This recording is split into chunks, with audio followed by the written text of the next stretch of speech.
পুরুষতান্ত্রিক সমাজ আমাদের আমাদের সমাজে নারীরা যতই ঊর্ধ্বে থাকুক না কেন তাদের সম্মানটা কিন্তু ঊর্ধ্বে নয়। তার কিছুটা পরিণতি আমরা কিন্তু চোখের সামনেই একটার পর একটা দেখতে পাই বা দেখি।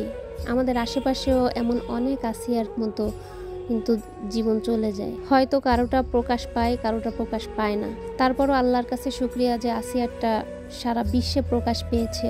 এত ছোট একটা মেয়ে, ওর কি অপরাধ ছিল বলেন তো?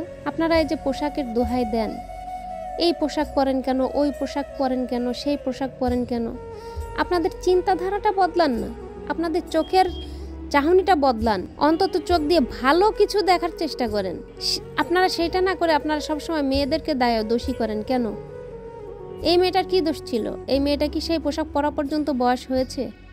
তারপরেও তো আপনারা তাকে ছাড়েননি, তার জীবনটা তো শেষই করে দিলেন। ওর জীবনের কি আর কোনো মূল্য আছে?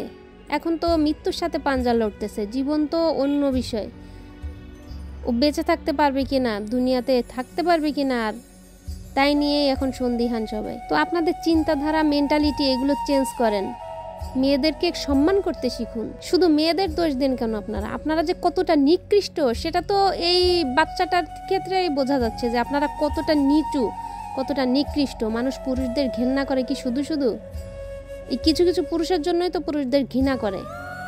বেশিরভাগ পুরুষের চাহনিটাই খারাপ। আপনাদের চাহনিটা বদলান, তাহলে দেখবেন যে একটা খারাপ মেয়েকেও আপনার চোখে দেখতে ভালো লাগতেছে। আর আপনি যদি আপনার চাহনি যদি খারাপ হয়, আপনি তো ভালো মেয়েকেও আপনার কাছে খারাপ লাগবে, তাই না? এই যে মেয়েটার জীবনটা শেষ হয়ে গেল, এটা তো কোনো না কোনো এক পুরুষের কারণেই হয়েছে। এই বাচ্চাটা তো সেই পোশাকের দোহাই আপনারা দিতে পারতেছেন না, তাহলে এখন কিসের দোহাই দেবেন একটু বলেন তো? ধিক্কার জানাই এই পুরুষতান্ত্রিক সমাজকে। ছি ছি ছি। আমার ঘরেও পুরুষ সন্তান আছে, তো আপনাদের মতো কিছু নিকৃষ্ট পুরুষের জন্য তো এখন আমাদেরই লজ্জা লাগবে সমাজে পরিচয় দিতে যে আমার ছেলে সন্তান আছে। আপনাদের জন্য তো আমরা ছেলে সন্তানের পরিচয়ও দিতে পারবো না।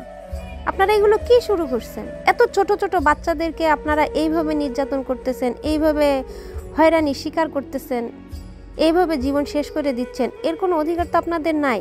আর বাংলাদেশে এর কোনো বিচারও হয় না, কিছুদিন পরে জেল থেকে বের হয়ে যায়। তাহলে এটা কি হইলো? একটা মেয়ের জীবন এইভাবে ধর্ষণ করে তাকে শেষ করে দিল, তারপরেও তার কোনো বিচার কিন্তু আমরা পাই না। তো আশা করব যে এইবার বাংলাদেশ সরকার যেন এর একটা সুন্দর মতো বিচার করেন, যাতে দেখে আরও নিকৃষ্ট যে পুরুষগুলো আছে তাদের ভয়ে বুক কেঁপে ওঠে যে আমার পরিণতিও এমনটি হবে।